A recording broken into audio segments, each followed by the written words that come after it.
Good morning বন্ধুরা, কেমন আছো তোমরা সবাই? আশা করি ভালো আছো। তোমাদের আশীর্বাদে আমরাও ভালো আছি। তো আজকে হলো শনিবার আর এখন ঘড়িতে বাজে ঠিক সকাল 10টা। তো 10টা থেকে তোমাদেরকে সাথে নিয়ে এখন থেকে ভিডিওটা স্টার্ট করলাম। আশা করি তোমাদের ভিডিওটা ভালো লাগবে। তো সকালবেলা ঘুম থেকে উঠেছি, 8টার সময় উঠেছি। উঠে নিয়ে এসে যে সমস্ত কাজকর্ম থাকে সেগুলো কমপ্লিট করেছি। আর সকালে চাটা খাওয়া হয়ে গেছে আর বাসি ঘরটা ঝাঁটও দিয়ে দিয়েছি। আর এই তো ঘরের বিছানাটাকে এবার গুছিয়ে নিচ্ছি। ঘরের মধ্যে দেখবে বিছানাটা যদি সুন্দর করে গুছিয়ে পরিপাটি করে রাখা যায় না, ঘরের সৌন্দর্যটা অনেকটাই বেড়ে যায় আর মনটাও বেশ শান্তি লাগে।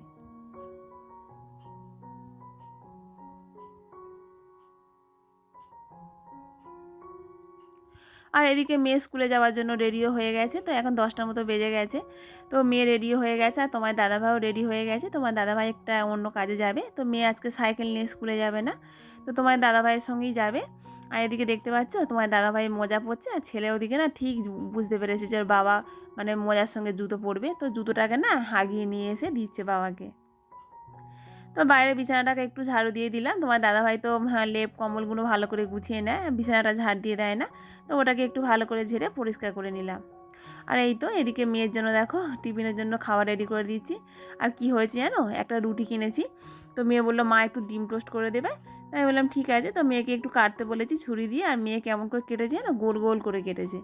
তো আবার বললাম এরমভাবে কাটে, লম্বা করে কাটতে হয়। তো যাই হোক, বাচ্চা মেয়ে কেটেছে যেমনভাবেই কেটেছে। তো একটু ডিম টোস্ট করে দেবো।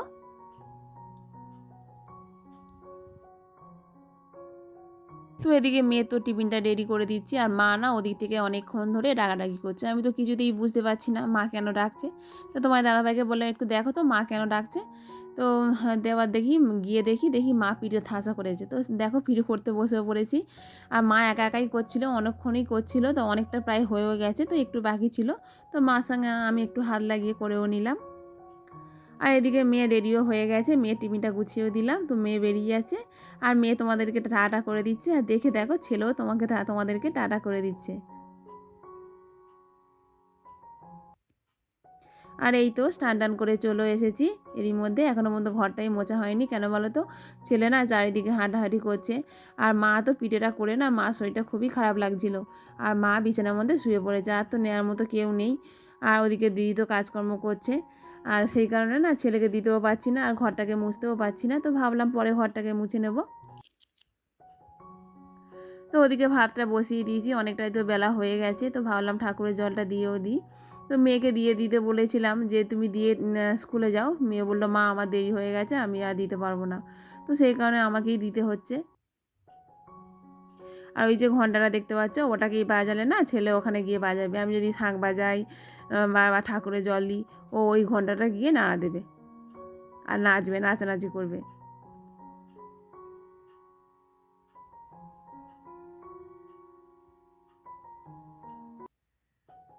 তো অনেকক্ষণ তো হয়ে গেছে, সকাল থেকে না ওই শুধুমাত্র চাটাই খাওয়া হয়েছিল, কিছুই খাওয়া হয়নি।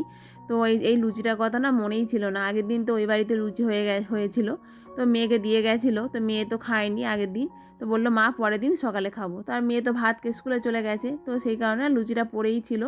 তো আমার অনেকক্ষণ পরে চোখে পড়লো, তো ভাবলাম লুচিটাই খেয়ে নিই। তো লুচিটাই খেয়ে নিলাম।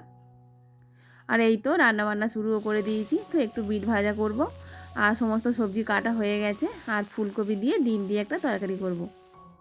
আবার এই বিট ভাজাটা করতে করতে না ছেলেকেও যেহেতু অনেকটা বেলা হয়ে গেছে, তো ভাবলাম এটা ভাজাটা করে নিয়ে আর ছেলেকে স্নানটা করিয়ে দেবো। আর তারপর স্নান টান করে না অনেক কাচাকুচি হয়ে গেছে, দেখতে পাচ্ছ প্রতিদিন কত কাচাকুচি। যতই ভাবি কাচাকুচি করবো না, ততই যেন কাচাকুচি যেন মানে পাহাড় পড়ে যায় বলতে গেলে।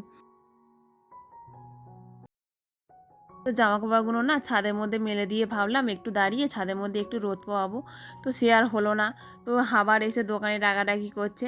আর কেন বলো তো, আমাদের না মানে যেহেতু তো পাড়ার মধ্যেই দোকান, তো ওখানে না যখন তখন কাস্টমার আসে আর দোকান তো সারাদিনই খোলা থাকে। তো সেই কারণে যখন তখন কাস্টমার আসে আর সেই সময়ই দোকানের মধ্যে যেতে হয়। আর বেশিরভাগ সময়টা না দুপুর টাইমটাতেই বেশি আসে, মানে রান্নার সময়টাতে বেশি আসে। তো কিছু করার নেই, দোকান যেহেতু করেছি দোকানে তো যেতেই হবে। এই তো আবার রান্নাবান্না শুরুও করে দিয়েছি। তো দোকানে তো অনেকটা সময় কেটে গেছিলো, প্রায় 1 ঘন্টার মতো ওখানেই কেটে গেছে। তো এখন ঘড়িতে না প্রায় 1টা মতো বেজে গেছে। তো আবার রান্না শুরু করে দিলাম। আর ছেলেকে না এরই মধ্যে খাইয়ে দিয়েছিলাম। তো ওই বাড়িতে যেহেতু রান্না হয়ে যায় সকাল সকাল, তো নিয়ে এসে ছেলেকে খাইয়ে দিলাম। আর ছেলেকে কোলে করে নিয়ে রান্না করছি, দেখতে পাচ্ছ। তো ছেলে না কিছুতেই থাকতে চাইছে না, কোলে ওঠার জন্য খুবই বায়না করছে। তো কিছু করার নেই, কোলে করে নিয়ে রান্না করছি, একবার করে কোলে করে নিচ্ছি, একবার করে নামিয়ে দিচ্ছি। তো এরমভাবেই রান্না করতে হচ্ছে। তো ফুলকপিটাকে না প্রথমে একটু ভাপিয়ে নিয়েছিলাম, তো তারপর ভাপিয়ে নিয়ে ফুলকপি দিয়ে ডিম দিয়ে একটা তরকারি করে নিচ্ছি। তো এটা না এই বছরে প্রথম করছি, ফুলকপি দিয়ে ডিম দিয়ে তরকারি। এটা না খেতে না খুবই ভালো লাগে। তোমরা কে কে এই রান্নাটা খেতে ভালোবাসো তোমরা অবশ্যই একটা কমেন্ট করে জানিও। আমার তো খুবই ভালো লাগে। তো আগের বছর করেছিলাম 2-3 বার মতো, তো এবছরে না একবারই করা হয়নি। তো ভাবলাম আমার একটু করি, রান্না করি, ভালো লাগবে খেতে। সত্যি খেতে দারুণও হয়েছিল, এত সুন্দর টেস্ট হয়েছিল না তোমাদেরকে কি বলবো। তো ফুলকপির মধ্যে জল দিয়ে দিয়েছি, আবার এখন লাস্টে এবার ডিমগুলো ভেজে নিয়েছিলাম, তো সেগুলো সব কিছু দিয়ে দিলাম, আর লাস্টে একটু চিনিও দিয়ে দিলাম। আমি না প্রত্যেকটা তরকারিতে একটু চিনি অ্যাড করি, চিনি অ্যাড করলে না খেতে খুব ভালো লাগে।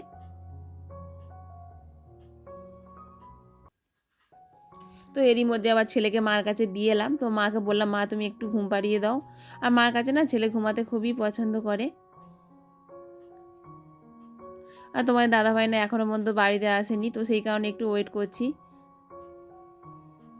তো ঘরদোর এখনও পর্যন্ত মোছা হয়নি, তো ভাবলাম রান্নাবান্না করে ঘরটাকে এবার মুছে নিই।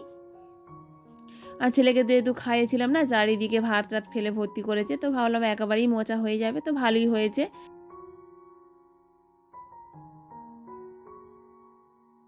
আর এই তো ঘরদোর দেখো সুন্দর করে টিপটাপ করে গুছিয়ে নিয়েছি। আর ঘরদোর যদি সুন্দরভাবে টিপটাপ করে গোছানো থাকে না, মন থেকে যেন না আলাদা রকমের একটা শান্তি আসে। আমার তো খুবই ভালো লাগে।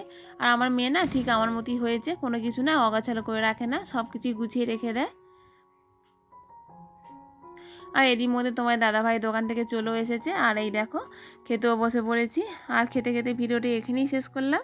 কালকে আবারও দেখা হবে নতুন একটা ভিডিওর সাথে। আর আমাদের ভিডিও তোমাদের কেমন লাগলো বন্ধুরা, তোমরা অবশ্যই একটা কমেন্ট করে জানিও। আর ভিডিওটি যদি ভালো লেগে থাকে তাহলে একটা লাইক করে দিও। আর চ্যানেলে যদি নতুন বন্ধু হয়ে থাকো তাহলে চ্যানেলটিকে সাবস্ক্রাইব করে ছোট্ট পরিবারের পাশে থেকো।